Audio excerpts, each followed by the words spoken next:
Hey everyone, Carly from Soul Connect here. Welcome to my channel, where we connect into the journey of spiritual awakening, share tools on how to cultivate a deep-rooted relationship with the divine, and talk about all things life and love.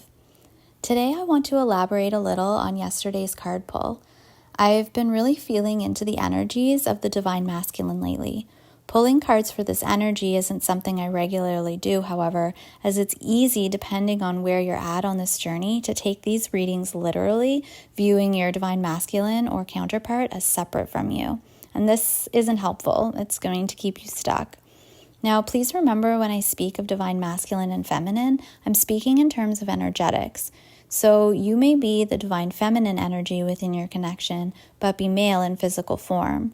The feminine energy is typically the push or chasing energy, working more in the spiritual realms, while the divine masculine is the pull or running energy, anchoring things in the 3D. But remember, you work together as one unit, so as long as you're chasing or pushing, your divine counterpart has no choice but to run away. Here's the thing, however, these energies live within us all. So your divine masculine is actually already a part of you.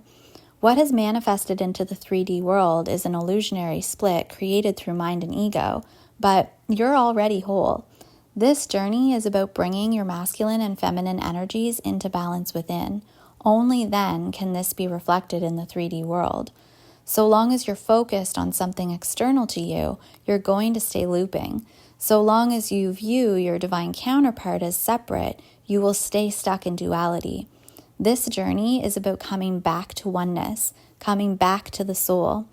And remember, you are the one soul. It's a spiritual awakening, really, and it requires you to come home to the divine. Now, that said, it's difficult when you're in unbalanced energy to really step into soul. When you are chasing, you are in obsessive addictive behavior that is driven by the mind and ego's need to know, the mind and ego's need to control, the mind and ego's need to feel safe, and this is all rooted in fear. Fear cannot live within this connection. Your divine counterpart is here to trigger all of your core wounding, so that this fear that is so deeply rooted in your human psyche can be brought to light and alchemized. You are moving from the lower, dense, carbon-based energies of the material world into higher states of consciousness. But again, so long as you stay focused on the material or physical form of your divine counterpart, you're going to stay stuck.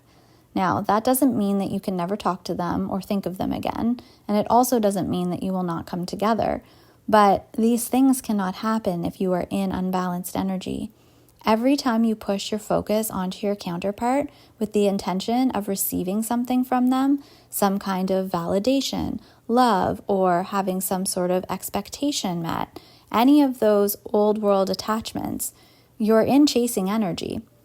It's easy to convince yourself that you do not need anything from them and that you hold no expectations regarding your connection, but if this were true, you would not feel triggered. The key here is to step into these triggers or oscillations, notice them, and then let go. Hand them over to the divine and begin to balance your energy, coming back to you.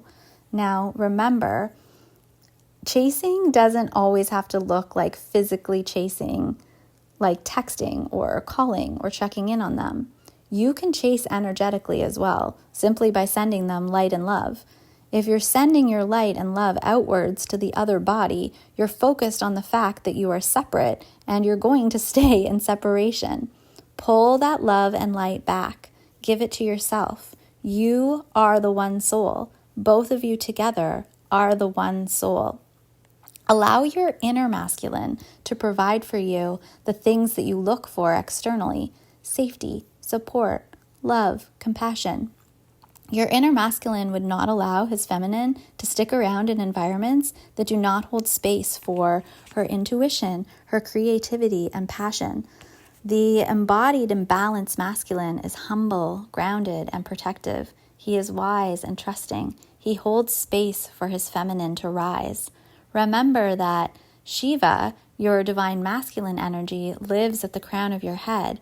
He sees all and waits patiently for his divine feminine, your divine feminine energy, which is coiled at the base of your spine, Shakti, to awaken and dance up to him.